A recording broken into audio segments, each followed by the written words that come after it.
Hello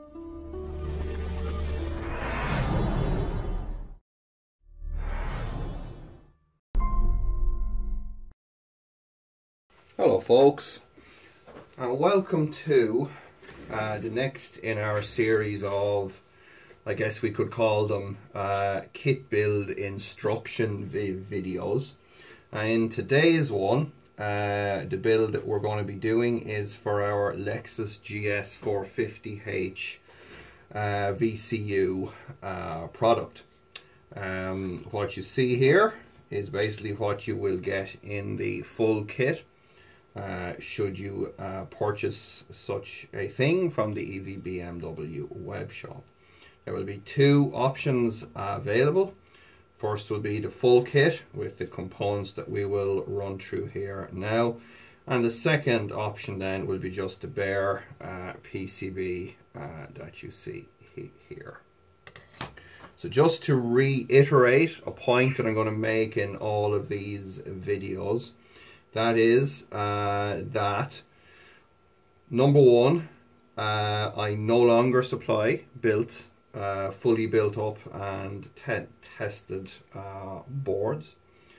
Some various reasons for that, which I'm not going to get into now, but just take it that that's not going to be the case.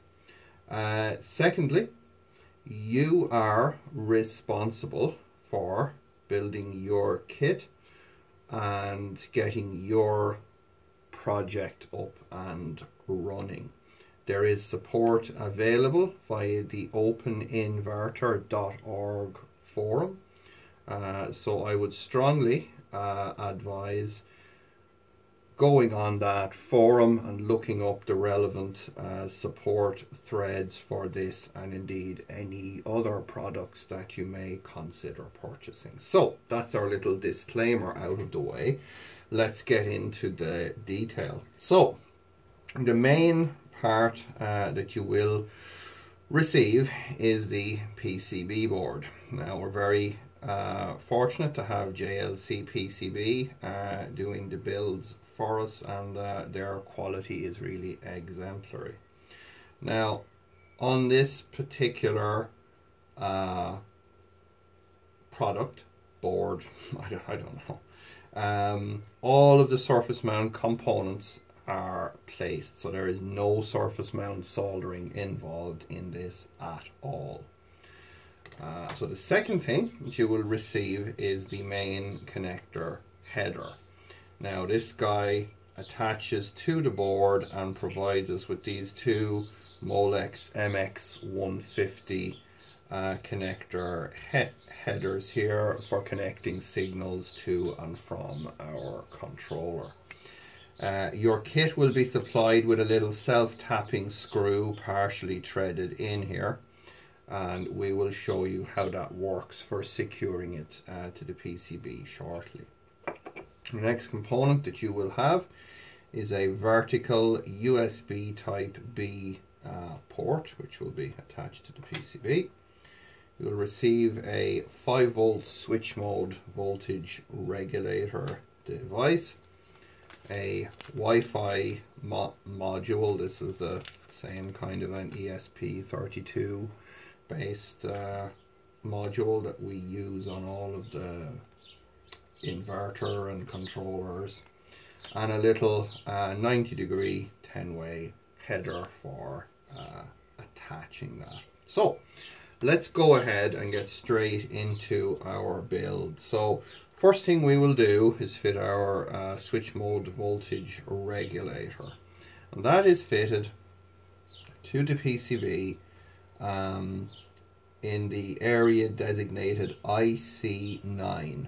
It's a 3-way through-hole component, and what you want to do is to place it in such a way that it covers up that little rectangle, okay, and that will tell you that you've got the component in the correct orientation.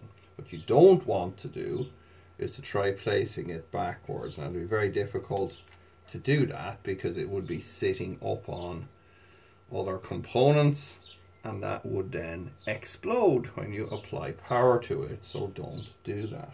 instead put it so that the pins are nearest the this edge of the board, and it covers the footprint for IC9. So we're going to go ahead now, solder in that part. All of these kind of, I guess, user manual videos that I'm going to do will be super long and super boring, and everyone's going to hate them and all that, but it is unfortunately the only way that I have to get a message across and get information across to people with the least likelihood of there being any kind of miscommunication or misinterpretations. So once we have that guy soldered in, we just need to get a little wire cutters and just trim off the excess leads here on the back, and that's our first component fitted. Next up, I would fit the USB port, and the way that the pins are oriented on this, it's I believe it's impossible to put in the wrong way, but that's it. It is in the Con2 designator. Let's try to put that in the wrong way just to see what happens, and yeah, it's impossible. So that is good news.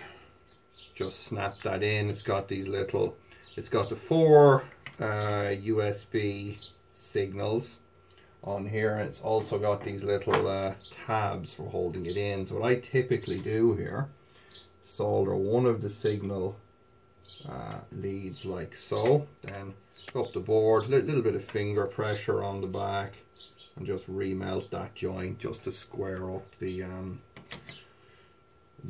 component on the board. Then we'll just go ahead and solder up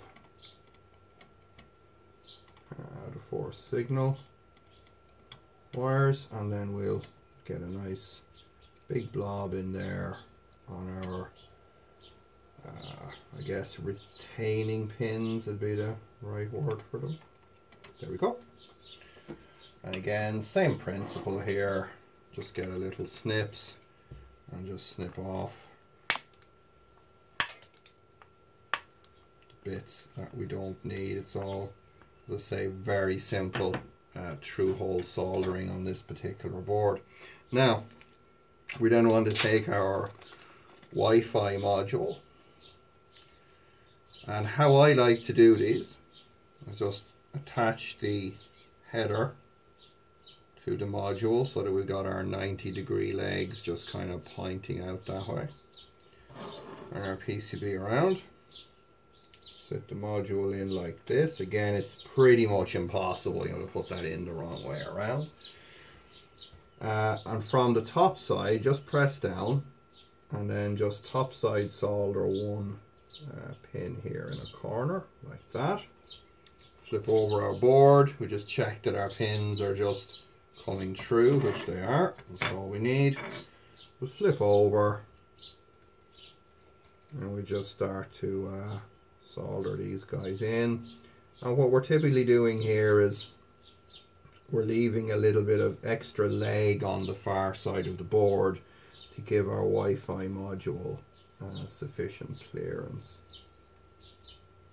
And there's all 10 of these. There's only 4 used for signals, but obviously solder them all to give it a bit more mechanical strength.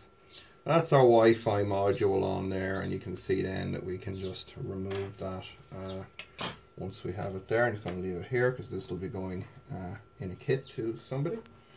That is all the components placed on the board now. You may notice that there is an S1 and an S2, and excuse me crows, please, I'm trying to make an instruction video here. Yeah, I know, I'm busy, okay? Sorry about that, folks. So the erase and the reset buttons, no need to, really? There's no need to worry about those for this application. Now, we will go back to our connector header and just use a Phillips screwdriver. Just remove the little screw from here. Now, what we want to do, take our board and our header and just sit all the pins down through it. Then flip over and you will see that we have a little hole in the board here that lines up with that tab. We're going to go ahead and pop our Phillips, our little self-tapping screw through that. And we're going to just now basically crank that screw in and just crank it down tight, and that basically holds the board onto the connector header. And then, yes, you guessed it folks, it's super boredom time. We are now going to solder all 40 of these through hole connectors here. You know you love it.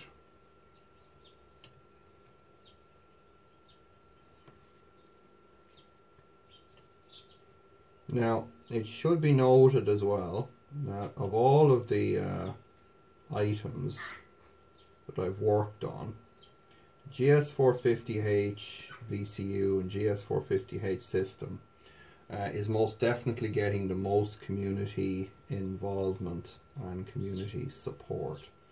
So there are some very good wiring diagrams and instructions popping up over on the Open Inverter forum and the wiki. There's quite a good Wikipedia article over there now on the Open Inverter wiki for this product, and indeed for the various other bits that you will need to get a GS450H based system working.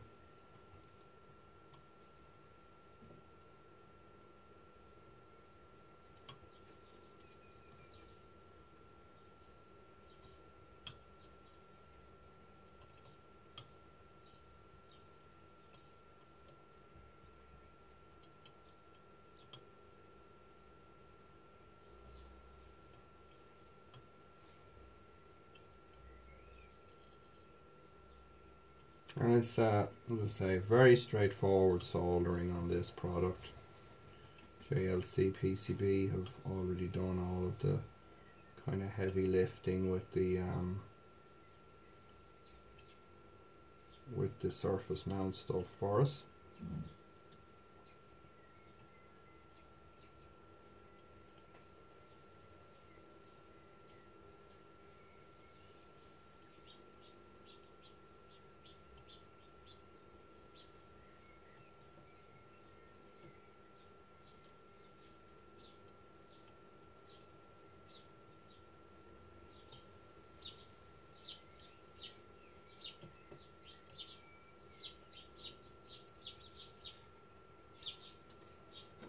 Now, so that, folks, is our kit built up.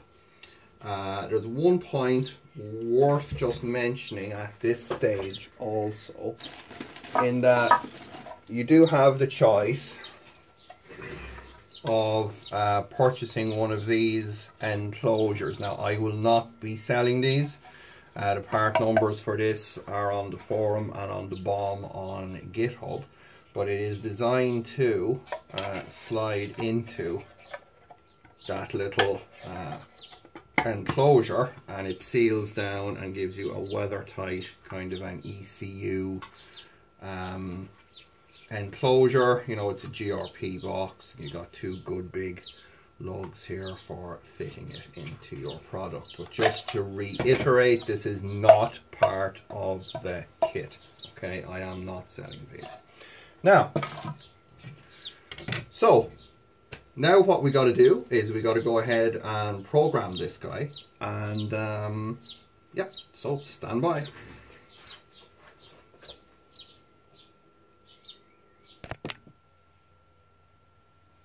Okay, so at this point now, what we'll do, we've got ourselves a USB connection going on here. We need a USB-B cable. We'll plug that into our board. And what we should see here is one red LED quite close to the USB port. That is a good sign. So I'm going to go ahead now and just using Arduino here, upload the firmware to the microcontroller on here, and we will see what's good. So selecting COM port and uploading. So I'll have to go through its usual Arduino-y bit of a thing, and then we should see some extra activity going on here once we get the software in here into our controller. Seems to be churning away there on the computer now. I think there's something happening. Finally, go.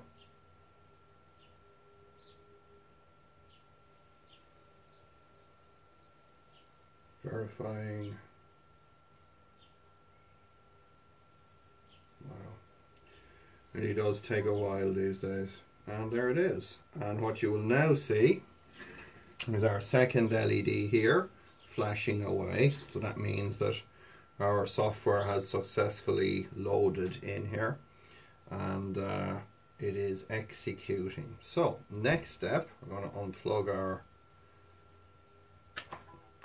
our USB cable. We will now attach the Wi-Fi module, and lastly we will do a little basic 12 volt power up test and check that we can access Wi-Fi. Stand by. Okay, so now we have 12 volts applied to the controller, just with these two cables, so just a basic permanent 12 volts. We'll see a couple of things going on. We have our red LED here, constantly on. That signifies that the 3.3 volt power rail is functioning. This LED is flashing here, which happens every time the processor goes through one of its slower loops. You'll see the green LED on the Wi-Fi module flashing here, telling us that it is receiving serial data from the microcontroller, and is basically sending that out so that we can connect to it over Wi-Fi. Now this here is going to wrap up the video for showing you how to build up and do a basic program and power up test of the unit. Now I know that the first question that people are going to start asking here is, well, what about the software, and how do I load the software, and how do I do this and that? Well, there is a limit, folks, to what I can do for you. All of the links to the software are provided on the support thread on the Open Inverter forum. All the pinouts for the connectors and how to connect them and where to connect them and where to get the various connectors from are again supplied on the Open Inverter forum. So I would ask that where possible, people look up that information and, you know, do your bit to help pull it all together into a more kind of user-friendly package.